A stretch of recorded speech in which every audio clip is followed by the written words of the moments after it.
Welcome to the Three Martini Lunch. Grab a stool next to Greg Columbus of Radio America and Jim Garrity of National Review.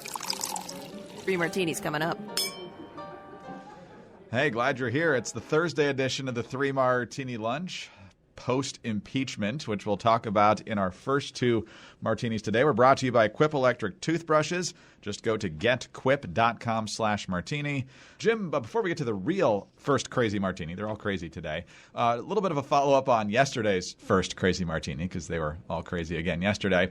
Nancy Pelosi yesterday, of course, put out the no gloating memo to Democrats, and apparently a lot of Democrats didn't get that memo. First of all, here's Rashida Tlaib, whose quote we played from the day she was sworn in earlier this year, suggested she's not exactly engaging in solemnity about this. Here's her little social media post as she walked to the House floor to impeach Trump.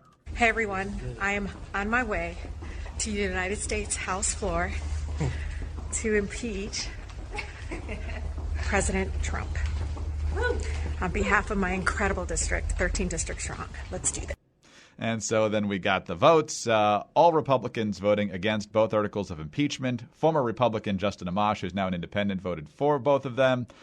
2 Democrats voted against the abuse of power one. 3 Democrats voted against the obstruction of Congress one. So Nancy Pelosi, as Speaker, holding the gavel on this momentous vote. This is the first article of impeachment. And let's just say she once again had to give the look. 230. The nays are 197. Present is 1. Article 1 is adopted. The question is on adoption of Article 2.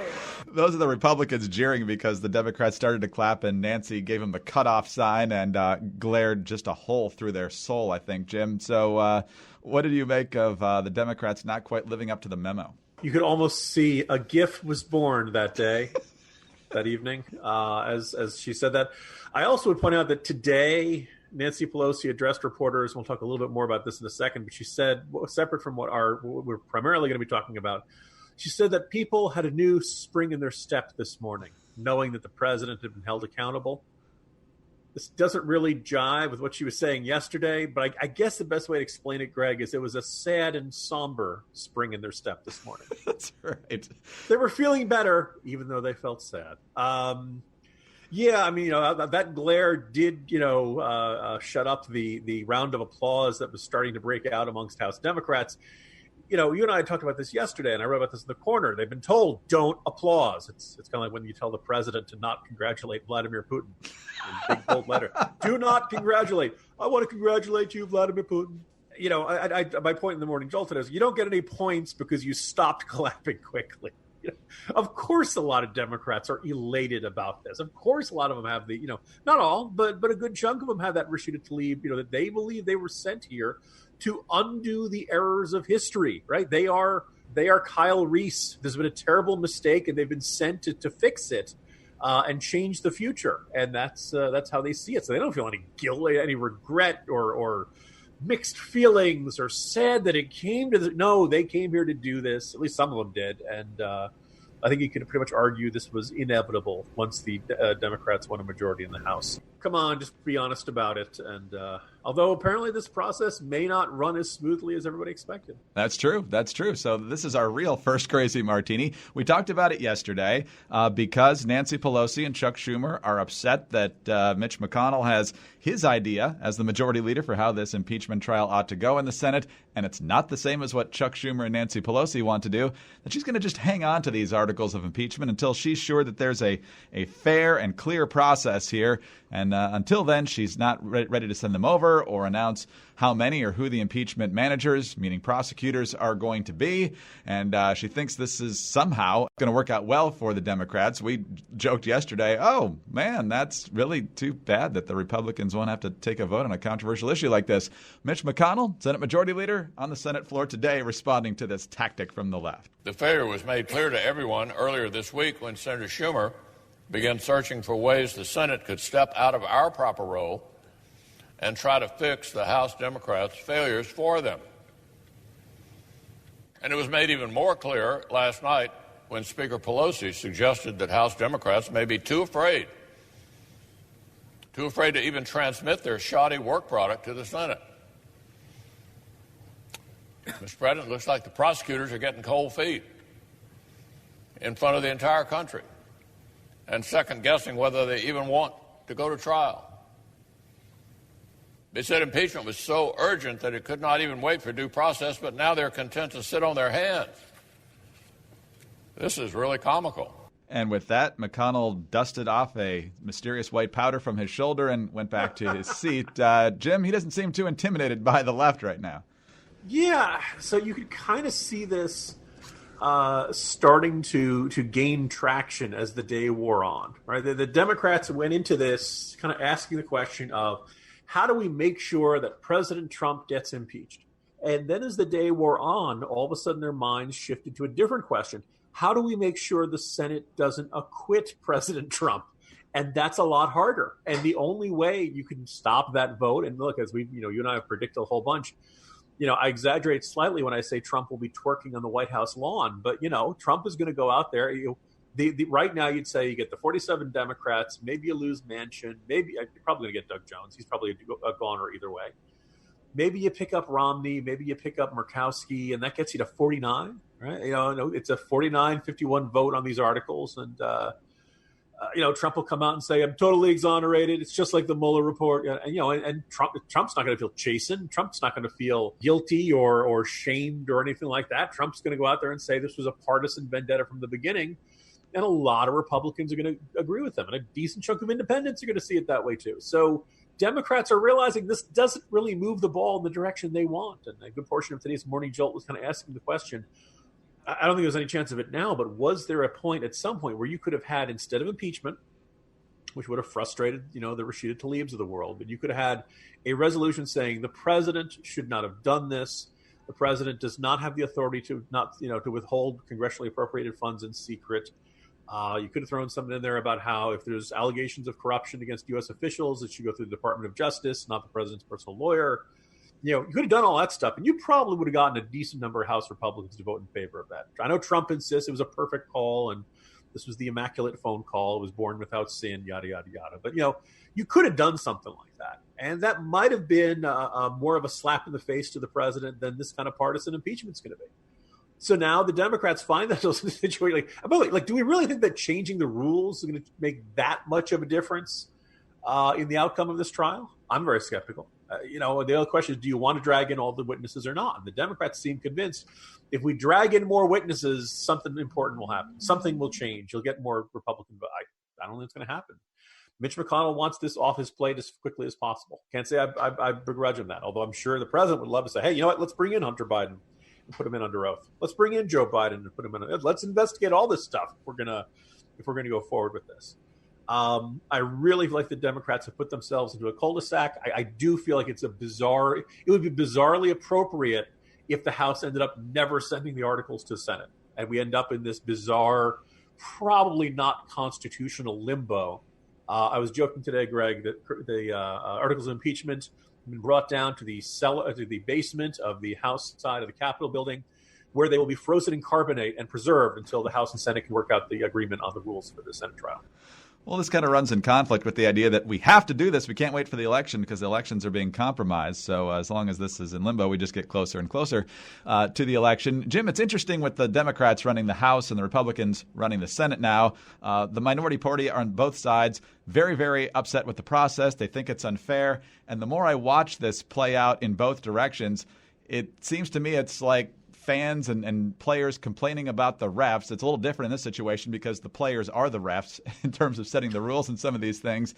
But even if you think your team got screwed, after a while, if all you do is complain about the refs, people stop caring. Agreed. And I'm just kind of left with this sense of this is what happens when you only control one chamber, right? If you go forward with this, there's always the chance that the other side is going to say, I think this whole thing is nonsense. I'm not convinced. Oh, by the way, if House Republicans said the rules were not fair for the entirety of the process, now eventually they were given the opportunity, they asked the White House if they wanted to send representatives, et cetera, et cetera.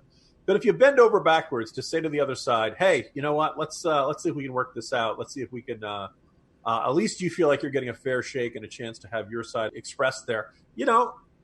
you might get somewhere, not a lot, but you might get some traction.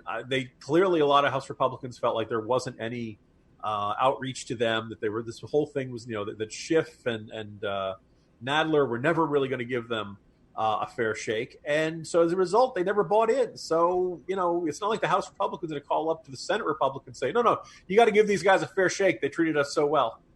Yeah, exactly. Exit question on this particular crazy martini. As you mentioned today, a perfectly timed Democratic presidential debate, because nobody's politically exhausted at this point, less than a week before Christmas.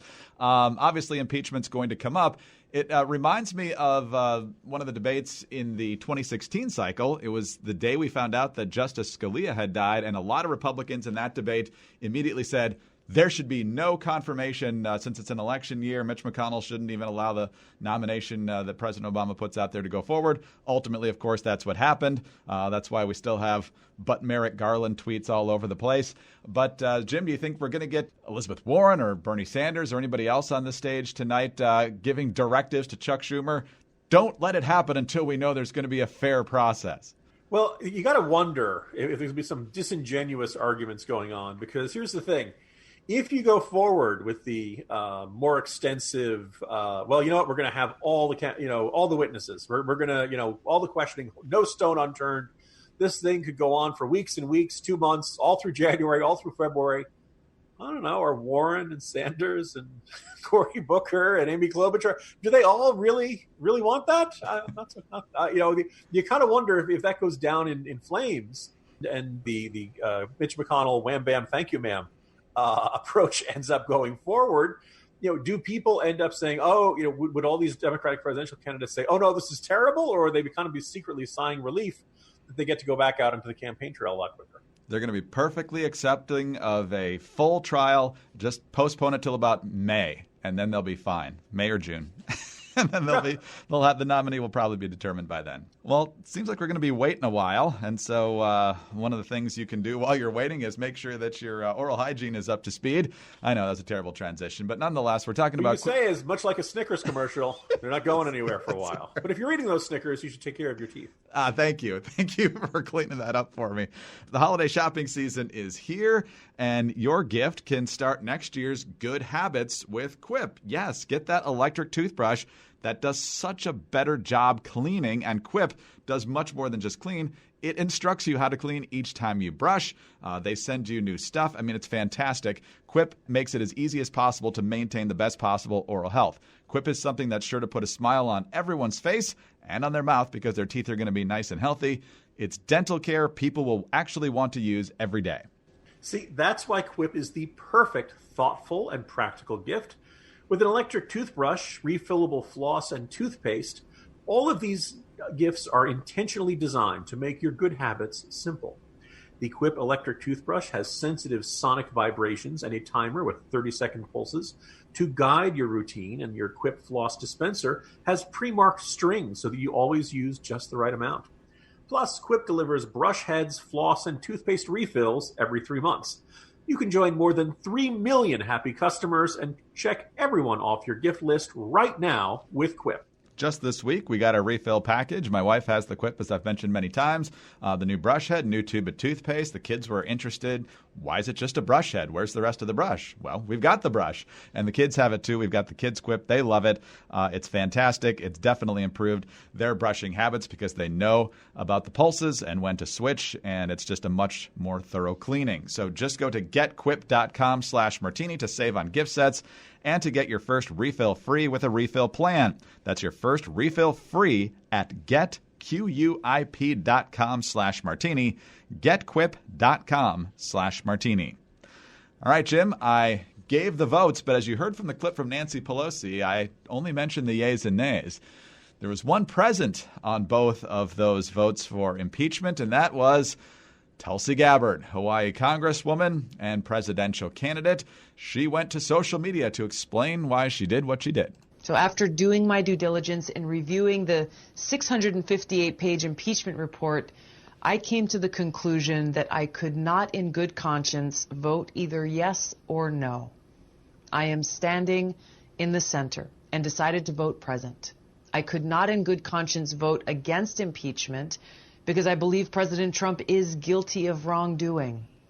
I also could not in good conscience vote for impeachment, because removal of a sitting president must not be the culmination of a partisan process fueled by tribal animosities that have so gravely divided our country. Even Tulsi's kicking the shins of the process here, Jim. So some would say she's trying to stake out middle ground. That's obviously her argument here. Others would say she's just made everybody mad at her. Yeah, look, it was kind of like the Democratic congressman from Maine who voted for one of the articles but against the other. And I think all he did with that was kind of irk both sides. I guess you could make the argument that one was more plausible than the other, but clearly most, it was a very much a minority view. Can you see the logic of what Tulsi Gabbard was doing? Sure. And in fact, that was kind of the argument of a bunch of Republicans and throughout this process of, no, the president shouldn't have done this. Saw a lot of words like it was unwise. I very much see the argument that, no, the president, did not have the authority to do this. He violated the law. There are provisions in the law if he wants to hold up funding, but he's got to give Congress the opportunity to undo it. He chose not to do it, and that's where we were.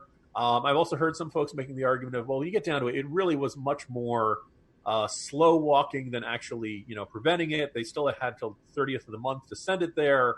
I suppose you could say, okay, this is where, some people are going to come down on this. I think, though, that if you don't think the president should be impeached, then you should vote that the president should not be impeached, meaning no. If you believe it was wrong and deserves some consequence but not impeachment, then vote for something like censure or something like that. And she did introduce this. She did want to see this get traction. It certainly seems like there's little or no interest in this. She didn't qualify for the debate stage tonight. I don't know if her campaign will be coming to an end shortly. I don't know if there's any of that truth to that rumor of she's going to run as the Green Party candidate or something. Any way you want to slice it, she's kind of in a weird spot here. I'm sure she's going to have a very dedicated fan base, but I think that, it's safe to say this is a very small group at this moment in our politics who are basically saying, okay, let's vote president. No, by the way, you and I made fun of Barack Obama for voting president a lot when he was in his state legislative days. And I do kind of believe on something this important, you do have an obligation to come down one way or the other and not sort of, take a pass on something as important as this.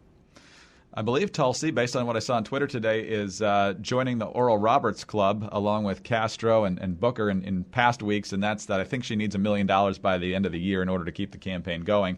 So we'll see if that happens. Jim, not only is she not qualifying for tonight's debate, though, it's important to remember she's not going.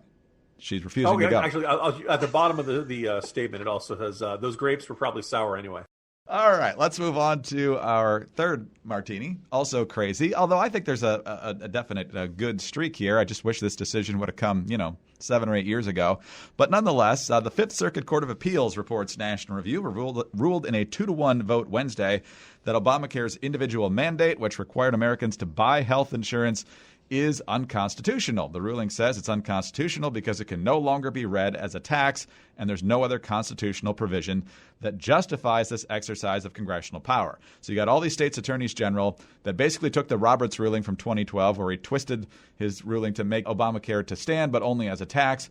But now that the 2017 tax cut bill zeroes out the penalty for not complying with the individual mandate, there is no tax anymore. So based on that logic, they're saying the individual mandate is unconstitutional. But now the case is being reverted back to the district court judge because the Trump administration actually reversed its position on this case, or at least changed it. Initially, they just wanted the individual mandate struck down. Now they believe with the individual mandate being unconstitutional, the whole thing has to go. So the severability issue has to go back to the district court and then probably back to the appellate court and eventually to the Supreme Court. So if this ever does get to the Supreme Court, Jim, it'll probably be well after Election Day 2020. Yeah, and I think you kind of that's the bottom line for this. And people had wondered if there was going to be this giant decision coming down from the Supreme Court. I nominate this as the crazy martini, and it's crazy on a bunch of different levels because one of my frequent arguments is that not every bad idea is inherently unconstitutional. I didn't like Obamacare. I think you could make an argument that the degree to say the government wanted to penalize you for not having health insurance was unconstitutional. We did have that fight. We lost that fight at the Supreme Court. John Roberts changed his mind and surprised a lot of conservatives. But once that decision came down, okay, well, the whole thing's constitutional as far as I'm concerned. That issue has been resolved. Congress repeals the individual mandate. And I don't quite understand why you'd say, oh, well, now obviously the rest of it is unconstitutional. I'm not sure I really ever thought that was a terribly compelling argument. But what's even more complicated is, so some people said, oh my goodness, if this decision comes down, it's conceivable Supreme Court could rule all of Obamacare is unconstitutional, and poof, it goes away. And you know what probably the craziest part of this crazy martini is, Greg? Republicans weren't ready for that. We didn't have one that we know could win a whole bunch of votes, it could step in and all that kind of stuff. Look, whether or not you think it's a good idea to have people on their parents' health insurance plans until they're what? Was it 26, I believe? Now, here's the thing. I don't like it. But I certainly think I don't think it violates the Constitution. I think what's more is that people do like it. It is popular, right?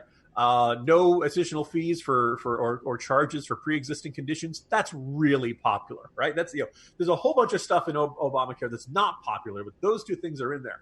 If you're the Republicans, you don't want that going away, because if they do go away, a whole bunch of people are going to be really, really PO'd in November, and they're going to vote for the party that says, hey, yes, we'll bring it back. We'll give it to you for free.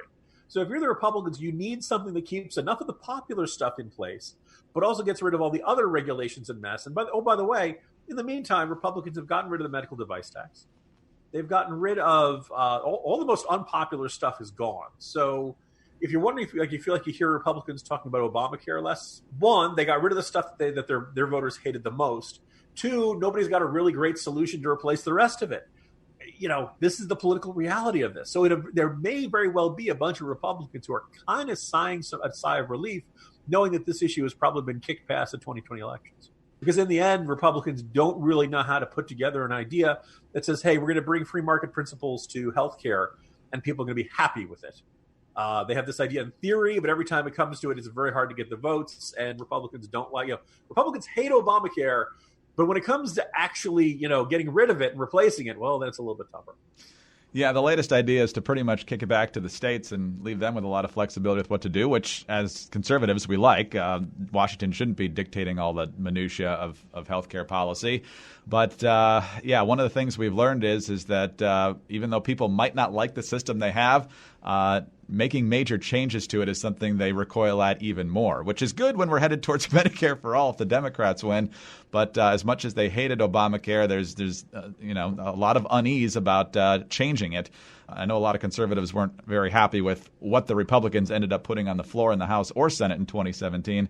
So now unpeeling this at this point is going to be very, very complicated. So thanks a lot, John Roberts, in 2012 before it actually got enacted. Really good. Really good. Yeah, look, I don't like there's a lot of reasons I'm a Federalist, but let's observe. When in this circumstance where you see Republicans saying, leave it to the states, it's basically declaring this is a problem that must be solved by somebody else. The fight goes on. The fight goes on. All right, Jim, happy Thursday. I'm sure you'll enjoy the debate tonight. Very exciting. Hey, you're finally down. I'm about to say thank goodness it's Friday, but it's not, Greg. How is it not Friday? This week has been like 9 days long. At least you're down to 7 candidates. That's closer to what you like. But anyway, one of them's still Tom Steyer, so you got to sit through that. See you tomorrow. See you tomorrow, Greg. Jim Garrity, National Review. I'm Greg Corombos, Radio America. Thanks so much for being with us today. And hey, don't forget about Quip electric toothbrushes. Fantastic gift for everyone this holiday season. GetQuip.com/martini. Please subscribe to the podcast, leave us a nice review, and tune in on Friday for the next 3 Martini Lunch.